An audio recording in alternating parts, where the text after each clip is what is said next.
Buenos días, soy el doctor Sergio Martínez Gallardo. Hoy vamos a dar una plática de lesiones del tallo cerebral no comunes. Generalmente soy el director del área de resonancia magnética y médico radiólogo adscrito a esta área. Precisamente esta conferencia se llama Doctor Genaro Díaz Ángeles y se ha ocupado este horario en el Congreso, al cual se nombra como conferencia del doctor Genaro Díaz Ángeles. Es dedicada al doctor que lleva a cabo su nombre, ya que durante muchos años se ha dedicado a la docencia y que actualmente, a pesar de estar jubilado, sigue acudiendo a nuestra aula a seguir enseñando a las futuras generaciones. Hoy podemos decir y seguir diciendo gracias, doctor Genaro, por su amistad, compañerismo y por seguir impartiendo su conocimiento y la experiencia de muchos años. Vamos a comenzar a dar nuestra plática de lesiones del tallo no comunes en esta localización.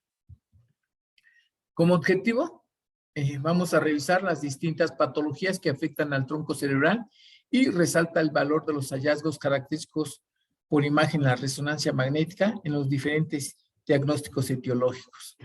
Como una introducción breve, podemos decir que el tronco cerebral es una estructura anatómica donde se ubica la mayoría de los núcleos de los pares craneales y por lo tanto es el asentamiento de distintas patologías. Las lesiones en el tronco, generalmente, o en el tallo cerebral, generalmente producen síntomas que afectan a los pares craneales. También tenemos compromiso sensorial y problemas cardiorrespiratorios. La utilización de la resonancia magnética generalmente es un aporte valioso en la imagen, en la información con esta patología al respecto. Las lesiones que generalmente afectan al tronco cerebral generalmente son lesiones tumorales, desmielinizantes, vasculares, neurogenerativas, traumáticas e incluso también las infecciosas. Vamos a empezar a hablar con las lesiones tumorales y precisamente vamos a hablar del glioma del tallo, que es un tumor grado 2 de acuerdo a la OMS. La mayoría de ellos generalmente las encontramos en niños, adolescentes, entre los 10 y los 20 años. No quiere decir que no se vaya hasta los 30 años y raras veces los hemos encontrado a los 40, 60 años. Sabemos que representa esta lesión un 10, un 15% de los tumores cerebrales en la edad pediátrica. Sabemos que histológicamente generalmente tenemos tres tipos: el fibrilar, que es el más común, el gemioesteocítico y el protoplasmático, y del gemioesteocítico hay que decir que es el que suele generalmente malignizar con mayor frecuencia de manera rápida. Los hallazgos en imagen generalmente del glioma del tallo, generalmente se ven hipointensos en T1, hiperintensos en T2 y siempre ensanchan. Generalmente estas lesiones no tienen efecto de tumor, no tienen edema, generalmente no sangran, no modifican con el medio de contraste y cuando lo hacen muy sutil, muy leve, y cualquier edema o reforzamiento que se presente posteriormente, pues hay que tener la sospecha de que ya están teniendo una transformación maligna y que pueden brincar directamente a un anaplásico, pueden irse directamente a un GBM grado 4, definitivamente. Aquí mostramos la imagen de un astrocitoma del tallo en un paciente de 21 años. Este astrocitoma del tallo o glioma del tallo, como dicen los libros, generalmente puede afectar las tres regiones, puede afectar al mesencéfalo, al puente, al bulbo, y aquí precisamente esta lesión está afectando las tres regiones, tanto al mesencéfalo como al puente, al bulbo, y precisamente tiene ese comportamiento hipointenso predominantemente en T1, hiperintenso en T2, y está condicionando un franco ensanchamiento de esa región y no modifica definitivamente con el medio de contraste endovenoso. Aquí mostramos otro paciente femenina de 27 años con un astrocitoma del tallo, pero que únicamente está afectando nada más al bulbo, respeta al mesencéfalo, respeta al puente, pero también el mismo comportamiento puede afectar una región, puede afectar las dos regiones o tres regiones. En este caso nada más está afectando la región del bulbo y también tiene ese comportamiento hipointenso generalmente en el T1, hiperintenso en T2. No suelen restringir significativamente y generalmente no modifican con el medio de contraste. Otra lesión que generalmente encontramos a nivel del tallo son raras, realmente no es común ver un GBM a nivel del tallo, generalmente siempre los encontramos en el parénquima cerebral, supratentoriales, siempre en la región frontal, en la región temporal. Bueno, realmente sabemos que es un tumor grado 4 de la 11, es agresivo, Y precisamente siempre estos tumores, siempre los encontramos por arriba de los 55, 60 años, un predominio en el sexo masculino. Y generalmente son rarísimos verlos a nivel del tallo, pero realmente también existen a nivel del tallo. Suelen ser heterogéneos porque generalmente estas lesiones generalmente necrosan, siempre tienen márgenes irregulares, tienen mucho edema, suelen en ocasiones hacer hemorragia y producir un deterioro neurológico mucho más severo, hacen efecto de tumor y siempre tienen un reforzamiento irregular y heterogéneo, predominantemente periférico. Y aquí mostramos una lesión, no es la localización habitual de estos tumores, siempre son, realmente son frontales, temporales, raras veces los vemos parietales, pero existen, raras veces los vemos occipitales, pero también los llegamos a encontrar en esa localización, y son muy raros, pero también los llegamos a encontrar a nivel del tallo cerebral, y precisamente vemos esa imagen característica donde se ve una lesión heterogénea en el T1, heterogénea en el T2, con áreas de necrosis, precisamente por la hiperintensidad que se está viendo en la secuencia T2, y en ocasiones suelen reforzar de manera heterogénea, también cursan con edema y con efecto de tumor generalmente estas lesiones. Aquí mostramos otro GBM de otro masculino de 55 años que también está afectando la región del tallo cerebral, predominantemente mesencéfalo y el puente, donde se ve verdaderamente hipointensa, heterogénea, ¿vean? La vemos francamente hiperintensa, hay efecto de tumor, hay edema y está modificando con el medio de contraste de manera heterogénea. También llegamos a encontrar metástasis en el tallo cerebral, no son comunes, realmente siempre cuando se encuentran las metástasis, siempre las encontramos en fosa posterior, arriba de los 50, 55 años hay que sospecharlas siempre, ¿verdad? Pueden ser únicas, pueden ser múltiples, pero también se pueden encontrar supratentoriales y cuando se encuentran supratentoriales siempre las encontramos en la unión sustancia gris, sustancia blanca. Sin embargo, en el tallo cerebral no es común encontrarlas, pero también existen generalmente. Sabemos que la mayoría de las metástasis pueden ser de pulmón, riñón, mama o incluso tracto gastrointestinal o puede ser de cualquier tumor primario que haya metástasis a cerebro, pero realmente a nivel del tallo no suelen ser comunes y aquí mostramos una metástasis de un melanoma a nivel del mesencéfalo en su margen lateral derecho, otra lesión a nivel de tallo cerebral, a nivel del puente y precisamente se ve heterogénea, puede confundirnos incluso con un GBM, pero el antecedente en ocasiones pesa por ser un cáncer de mama, bueno, pues hay que sospechar de una metástasis a nivel pontino, realmente no es la localización habitual. Aquí vemos otra paciente con CA de mama, donde sí identificamos múltiples lesiones en fosa posterior, donde es característico, en ocasiones aunque sea única, no hay que quitar el diagnóstico de una metástasis hasta no demostrar lo contrario, y precisamente no son comunes encontrarlas a nivel del tallo, y aquí precisamente vemos una lesión hipointensa en el T1 que está modificando con el medio de contraste a nivel del tallo cerebral, vemos las múltiples lesiones, incluso podemos identificar también algunas supratentoriales que se han extendido hacia la leptomeninge y que de una u otra forma están también mostrando reforzamiento con el medio de contraste, haciéndose evidente solamente en esta fase. Vienen las lesiones desmielinizantes y generalmente tenemos a la esclerosis múltiple, sabemos que es una enfermedad desmielinizante frecuente en el sistema nervioso, sabemos que es multifactorial, la mayoría de ellas siempre las encontramos entre los 20 y 40 años, predomina en el sexo femenino y generalmente sabemos que esta enfermedad va a evolucionar a una discapacidad. Sabemos que afecta a la sustancia blanca profunda subcortical, generalmente las vemos periventriculares, calloso marginales, incluso en el cuerpo calloso, también podemos encontrar las justacorticales y corticales, también podemos encontrarlas a nivel de la médula. Generalmente cuando se encuentran afectando al tallo cerebral suelen ser la mayoría de ellas periféricas, no quiere decir que no haya centrales, pero predominio es mayormente periférico. Sabemos que en imagen son lesiones nodulares u ovaladas, hiperintensas tanto en el FLAIR como en el T2 y generalmente su distribución son perpendiculares a los ventrículos laterales y sabemos que su real se puede ser en anillo completo o incompleto generalmente.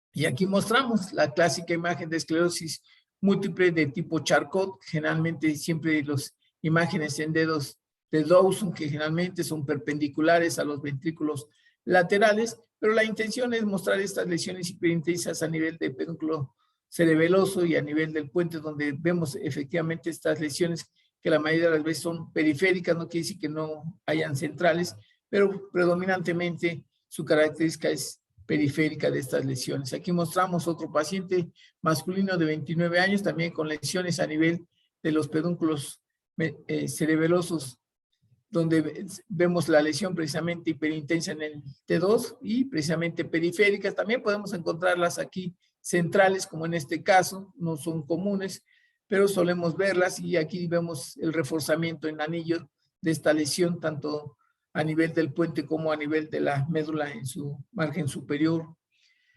También tenemos otra patología que también afecta al tallo cerebral, que generalmente es la neuromielitis óptica. Anteriormente se conocía como una enfermedad de DeVille.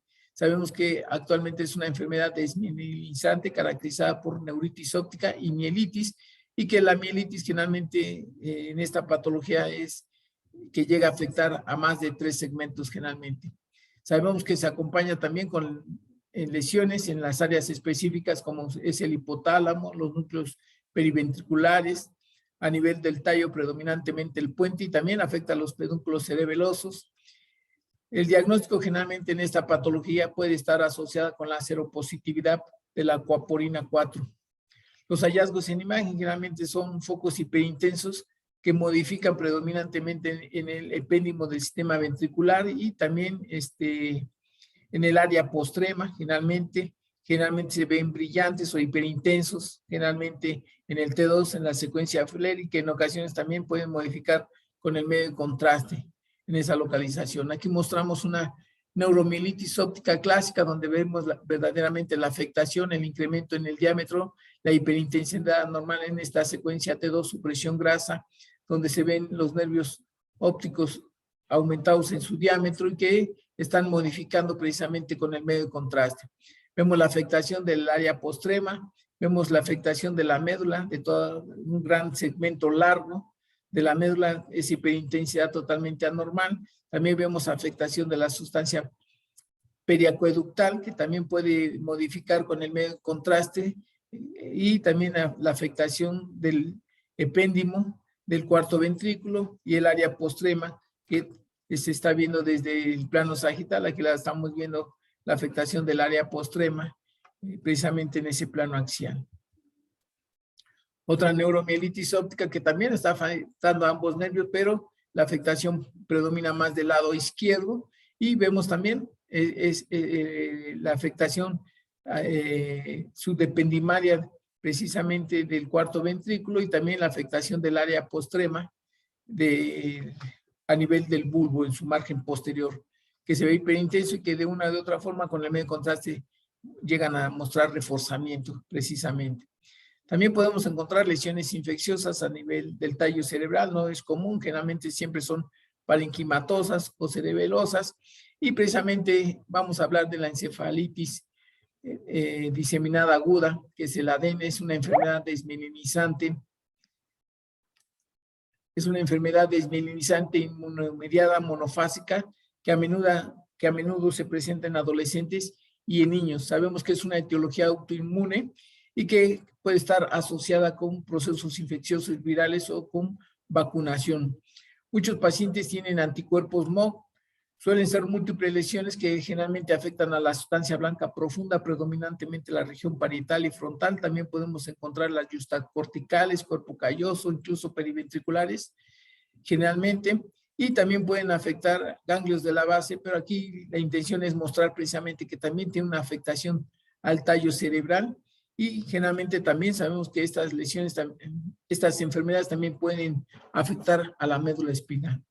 Los hallazgos en imagen generalmente son lesiones hiperintensas en T2 que pueden llegar a adquirir un gran tamaño, pueden ser confluentes, haciéndose conglomerado de estas lesiones, ¿verdad? Y que también llegan a modificar con el medio de contraste.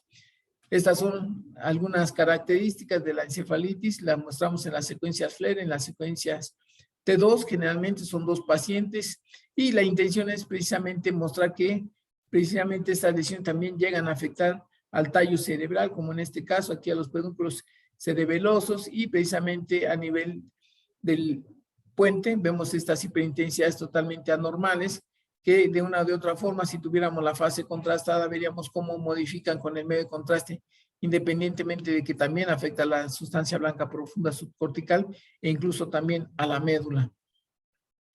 Aquí mostramos una tuberculosis, ¿verdad?, en un paciente inmunocomprometido, donde también la tuberculomas afectan al parénquima cerebral, pero también es raro que los tuberculomas afecten al tallo cerebral. Pero bueno, aquí mostramos un caso precisamente de un tuberculoma caseificante. Sabemos que los tuberculomas se dividen en caseificantes, no caseificantes y con degeneración líquida, pero aquí realmente este caseificante no es común que afecten al tallo cerebral, pero aquí lo estamos viendo. Sabemos que la tuberculosis generalmente afecta al cerebro de dos maneras, parenquimatosa y meningia. La que más ocurre es la meningia, pero precisamente vemos aquí este tuberculoma donde lo mostramos que está predominantemente afectando a nivel del puente en su margen posterior.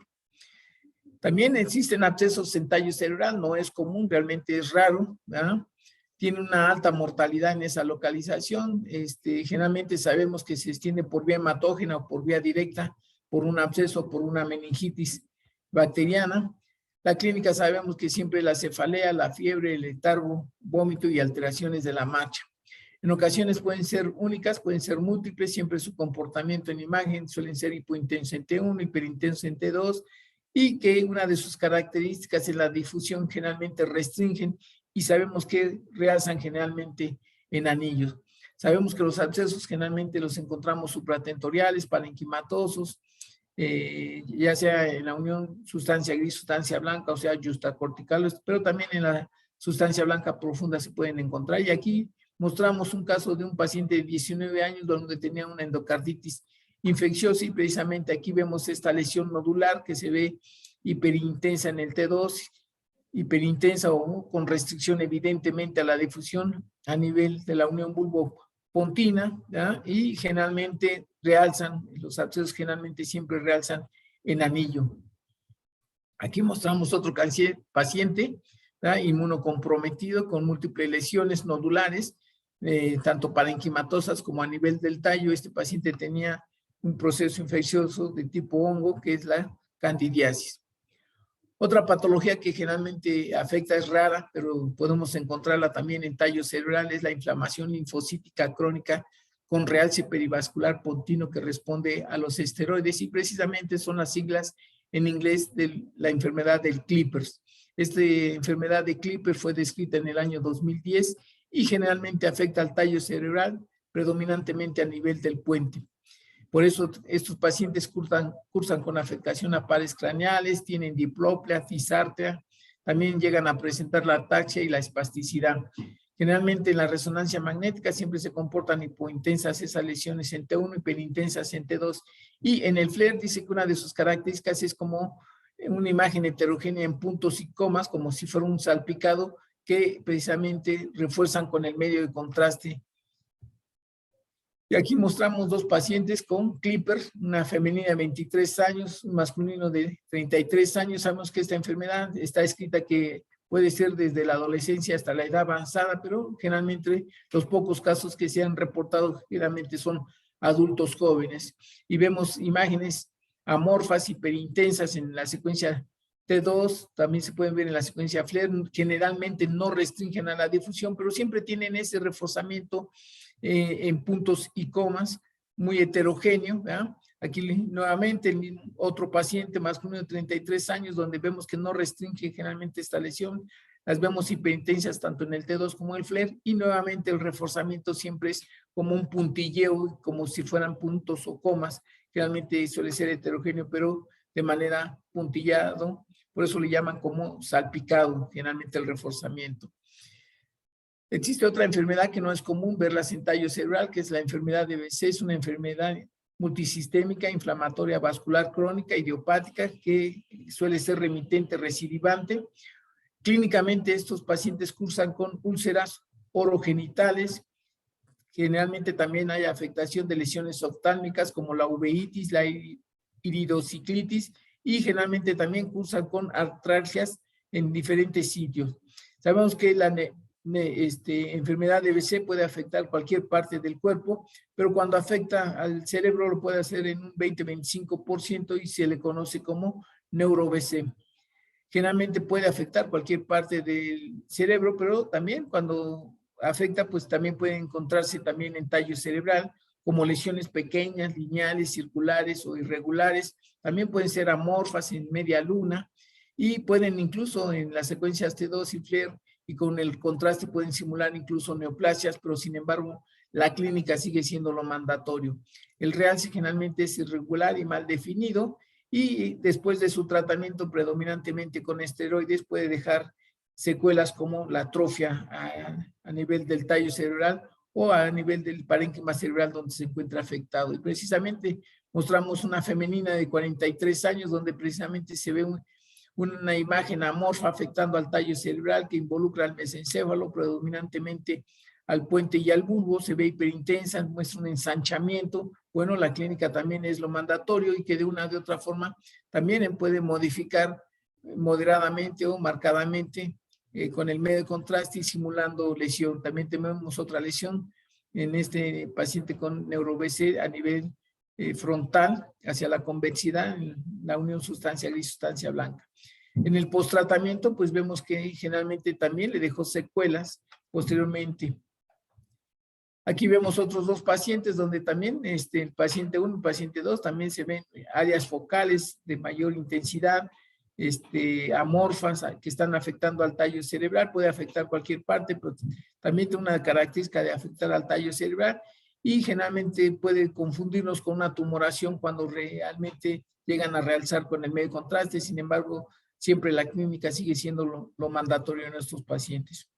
También tenemos afectaciones vasculares, precisamente en tallo cerebral, ¿verdad? Y en ocasiones son incidentalomas, y precisamente quiero mostrarles las malformaciones cavernomatosas que pueden encontrarse a nivel del puente. Podemos encontrarla en cualquier parte del cerebro, los hemangiomas cavernosos, pero también es otro hallazgo incidental encontrarlos a nivel del tallo cerebral. Y sabemos que los hemangiomas cavernosos están formados por una acumulación sinusoidal de vasos sin tejido cerebral normal intercalado. Su localización también podemos encontrarlo en la médula espinal y representan el 2 al 17% de las malformaciones vasculares cerebrales. Generalmente son asintomáticos y cuando se presenta sintomatología generalmente suele ser cefalea, y hay que recordar que las malformaciones cavernomatosas en ocasiones se asocian con anomalías venosas del desarrollo. No quiere decir que siempre estén presentes, como puede encontrarse o en ocasiones no se logran encontrar. En imagen, generalmente, como lo describen los libros, generalmente es una imagen que puede verse en el T1, no puede verse en el T1, y generalmente en el T2 es el diagnóstico porque se ven como una imagen en roseta de maíz, puesto que se ven francamente hiperintensas, pero siempre lo característico en ellos en la secuencia T2 y en el hemo o secuencia hemo, siempre vemos ese halo de hemosiderina que está adyacente a la hiperintensidad de manera circunferencial. Pueden reforzar de nulo o francamente muy marcadamente. Los hemangiomas cavernosos, generalmente el diagnóstico siempre los hacemos en la secuencia T2 por la imagen hiperintensa en roseta de maíz que siempre está cubierta por su halo de hemosiderina. En ocasiones no modifican con el medio de contraste o si lo hacen muy leve o lo pueden hacer muy marcadamente. Este fue un hallazgo incidental porque realmente la paciente venía por una lesión hipofisaria y al estarle haciendo la exploración hacia la región celar, bueno, encontramos incidentalmente este hemangioma cavernoso. Sabemos que los hemangiomas cavernosos pueden encontrarse en cualquier parte del cerebro, pero también los llegamos a encontrar esporádicamente a nivel del tallo cerebral. Aquí mostramos otros dos pacientes que también están afectando al tallo cerebral. No tiene esa imagen característica de la imagen en roseta de maíz hiperintensa con su halo de hemosiderina, puede confundirnos probablemente con una área focal de hemorragia. Aquí vemos precisamente este hemangioma cavernoso que tiene un comportamiento totalmente diferente, pero que también pueden llegar a estar asociados con las anomalías venosas del desarrollo o también conocidas anteriormente como angiomas venosos. Aquí mostramos otra hemangioma cavernoso no tan característico o clásico porque nos puede confundir con un área de hemorragia a nivel del puente, pero también es un hemangioma cavernoso porque también podemos verlos multinodulares y en ocasiones con niveles líquido-líquido.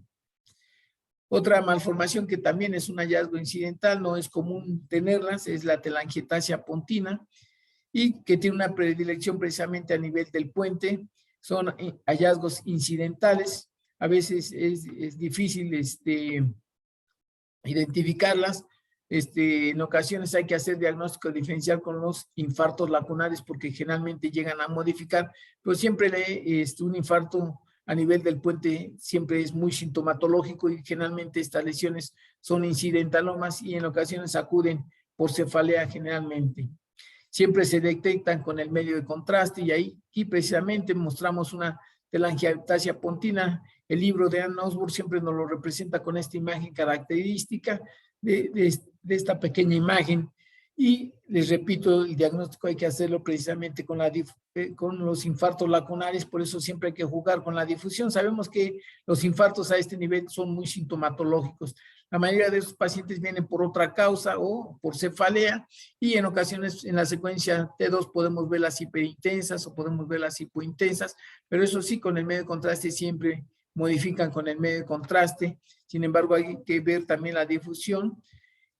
El diagnóstico en ocasiones nos ayuda mucho por la clínica. Realmente son pacientes que vienen caminando, son pacientes que tienen otra sintomatología o cefalea, porque realmente encontrar un infarto lacunar en esta región generalmente es muy sintomatológico. Y aquí vemos un paciente que vemos en la fase simple que no se observa nada a nivel del puente. Vemos un punto hiperintenso que en ocasiones también se pueden ver hipointensos y que de una u otra forma con el medio de contraste se hacen evidentes a nivel del tallo cerebral, dándonos el diagnóstico de una telangiectasia capilar. También tenemos enfermedad de los vasos, pequeños pontinos, generalmente siempre esto lo vemos en gente de edad avanzada, generalmente se agrava en casos de estos pacientes cuando tienen diabetes, hipertensión o una aterosclerosis e incluso también podemos verlo en la fibrilación auricular. Generalmente cuando vemos la enfermedad de vasos pequeños a nivel del puente pueden estar asociados a riesgos vasculares, a la demencia, al deterioro motor, incluso a las enfermedades parkinsonianas. Generalmente, donde encontramos la mayoría de esta afectación, generalmente siempre la encontramos a nivel del puente y generalmente es simétrica y difusa.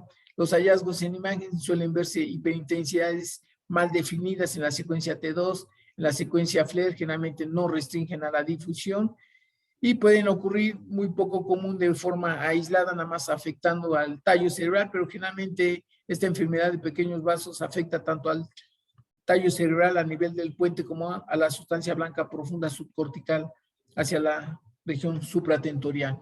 Y precisamente vemos estas hiperintensidades, este masculino de 74 años con enfermedad cerebrovascular, que de una u otra forma también está afectando la región supratentorial a nivel de la sustancia blanca profunda, predominantemente bifrontal. Bueno, vemos aquí estas hiperintensidades en la secuencia T2, otro paciente donde se ve marcadamente esa heterogenicidad, hiperintensidad que suelen ser cambios gliósicos secundario a daño microangiopático de pequeños vasos. También podemos encontrar la isquemia pontina. Generalmente sabemos que el EBC isquémico siempre afecta a la cerebral media, en segundo lugar a la cerebral posterior y en tercer lugar al territorio de la pica en la fosa posterior, que es el margen posterior del cerebelo.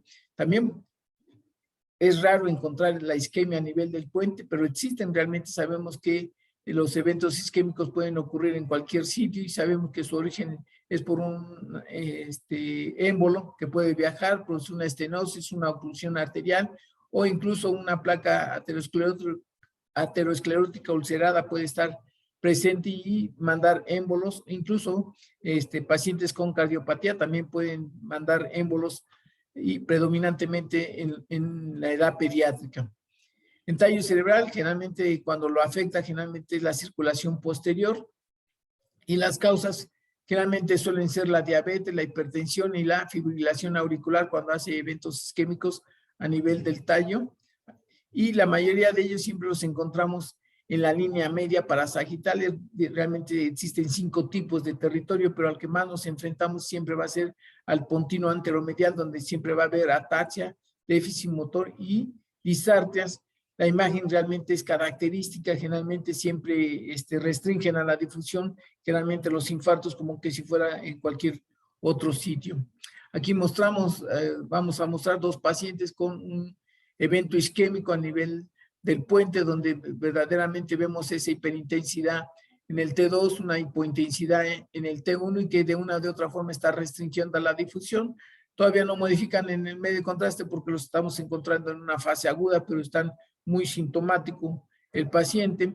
Aquí vemos otro infarto donde realmente la difusión es la que nos da el diagnóstico, generalmente restringen a la difusión, hipointenso en el ADC, hiperintenso, y que realmente se está mostrando una fase aguda porque todavía ya se observa en las imágenes convencionales hipointenso en T1, hiperintenso en T2. Otro infarto que generalmente la mayoría de ellos es clínico, realmente lo detecta el neurólogo clínicamente y ya en ocasiones nos lo envían para ver o confirmar el diagnóstico, es precisamente el infarto de Wallenberg, que generalmente es en el margen posterolateral y aquí lo estamos precisando, precisamente en las secuencias de difusión donde se ve ese infarto lacunar, precisamente en el margen posterolateral donde se ve hiperintenso, hipointenso y que está en una fase subaguda porque de una u otra forma está modificando con el medio de contraste. Realmente el diagnóstico, muchos de estos infartos de Wallenberg es clínico, ya nada más la imagen es para confirmarlo.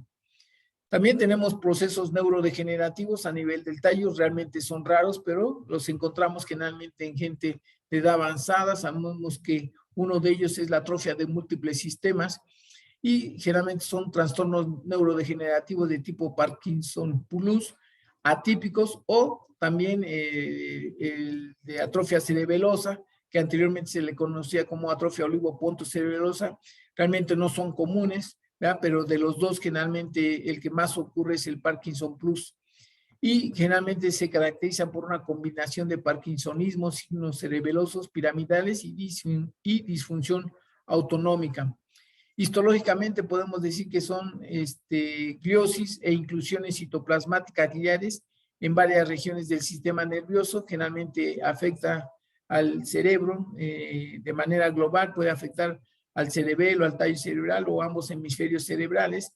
Y cuando está presente el de atrofia de múltiples sistemas de tipo cerebeloso, pues generalmente siempre en la secuencia T2 vemos esa imagen característica de la cruz o el signo del pan de Cuaresma en la secuencia T2 precisamente en el tipo cerebeloso. Y aquí mostramos la atrofia de múltiples sistemas de tipo cerebeloso que precisamente tienen esa imagen de cruz o la imagen en pan de Cuaresma a nivel de la unión bulbopontina, donde precisamente vemos esa cruz que es característico en esta patología. Cuando encontramos al tipo Parkinson, generalmente en las secuencias T2, como que hace un halo de hemosiderina, una hipointensidad periférica en el Parkinson plus, generalmente. Aquí mostramos otros dos casos de pacientes de diferentes edades, también de edad avanzada, donde vemos la evidente atrofia de manera global, predominantemente a nivel de cerebelo, tallo cerebral, y vemos la imagen en cruz o en pan de Cuaresma, que es característico de la atrofia de múltiples sistemas, pero de tipo cerebeloso. Precisamente aquí vemos la otra signo del pan de Cuaresma o signo de cruz en este otro paciente. Otra patología que encontramos a nivel del tallo cerebral no es común, ¿verdad? Pero es la mielinolisis pontina central. Son lesiones desmielizantes que afectan la porción central de la base del puente. Es un trastorno grave. Generalmente siempre ocurre por la corrección de la hiponatremia rápida, pero generalmente también podemos encontrarlo en el alcoholismo, en la cirrosis hepática, en la porfiria, en los infartos, incluso en enfermedades tumorales. Y sabemos que clínicamente siempre hay un letargo, una hipotensión, paraparesia, espasticidad. La ataxia puede ser variable, incluso puede haber cambios psiquiátricos y parálisis pseudovulvares. Los hallazgos en imagen generalmente es una hipointensidad en el T1, hiperintensidad en T2, pero tiene una característica que en ocasiones puede verse la imagen que se le conoce en los libros, que luego nos la dice como un tridente. A veces se ve como tridente, a veces no se ve como tridente, pero generalmente dice que es un signo característico que podemos ver en estos pacientes y precisamente ese es el signo tridente. Se forma esta imagen de tridente porque precisamente respeta los tractos córtico-espinales, no afecta a los tractos córtico-espinales, por eso siempre se ve como la imagen de un tridente. A lo mejor no tiene la imagen de un tridente, pero más o menos trata de representar como un tridente en esta localización en este paciente y sabemos que generalmente estas lesiones siempre se comportan hipointensas en T1 y hiperintensas en T2, no restringen significativamente y no modifican con el medio de contraste, pero es característico por los antecedentes, por la clínica, nos puede llevar a cabo que es una mielinolisis pontina. Aquí vemos representando también la afectación en otro paciente, precisamente este nos da la imagen del tridente porque respecta los tractos córtico-espinales, sabemos que en ocasiones no restringe significativamente con el medio de contraste. Otra lesión que podemos encontrar en el tallo cerebral, realmente no es común, pero ahí tenemos la parálisis supranuclear progresiva. Sabemos que es un síndrome parkinsoniano atípico. Dice que existe una atrofia pronunciada del mesencéfalo, lo que explica la clásica típica parálisis de la mirada conjugada. Generalmente estos pacientes también pueden tener rigidez axial sin temblor y signos pseudobulbares. Siempre el borde superior del mesencéfalo es convexo. Generalmente en esta patología ese borde se hace convexo, la viene a atrofiar al mesencéfalo y le viene a condicionar una franca amplitud de la cisterna interpeduncular y llega a tener una franca concavidad, dando un signo clásico que se le llama el signo del colibrí o la imagen en colibrí, y precisamente esta es la parálisis supranuclear progresiva donde el mesencéfalo se encuentra francamente atrofiado, los pedúnculos cerebrosos se hacen un poco deformes, se condiciona una franca amplitud de la cisterna interpeduncular, se hace cóncavo, generalmente se dice que esta concavidad por debajo de 17 milímetros, bueno, generalmente es una verdadera atrofia del mesencéfalo, ¿verdad? Y en el plano sagital podemos ver la imagen del colibrí, donde precisamente da una apariencia de esta imagen. En ocasiones también le dicen que le dan la imagen del signo del pingüino, y vemos verdaderamente aquí la lámina cuadrigémina como en su margen superior, donde se encuentran los folículos superiores, se ve totalmente disminuida en su diámetro. Por eso la afectación de la parálisis supranuclear progresiva y la parálisis de estos pacientes. Vemos aquí otro paciente que también tiene la imagen en colibrí, vemos precisamente la lámina cuadrigémina, ¿verdad? Y les repito, realmente es el ver esta atrofia, bueno, por eso produce la parálisis supranuclear progresiva de la mirada conjugada, la afectación de esta región, y vemos precisamente el mesencéfalo totalmente cóncavo, atrofiado, con esa cisterna francamente amplia, que generalmente es característico de la parálisis supranuclear progresiva, independientemente también, no nada más la imagen, también la clínica sigue siendo lo mandatorio. Por último, vamos a hablar de las lesiones traumáticas, ¿verdad? Sabemos que aquí incluyo los hematomas de origen hipertensivo porque también llegan a ser raros a nivel del puente. Sabemos que los hematomas de origen hipertensivo siempre son en los núcleos de la base, principalmente la cápsula externa, el putamen, es el sitio de primera localización de la hemorragia de origen hipertensivo. El segundo lugar siempre es el tálamo. Sabemos que el tercero es a nivel del puente y que cuando se presentan en el puente llegan a ser un 10%.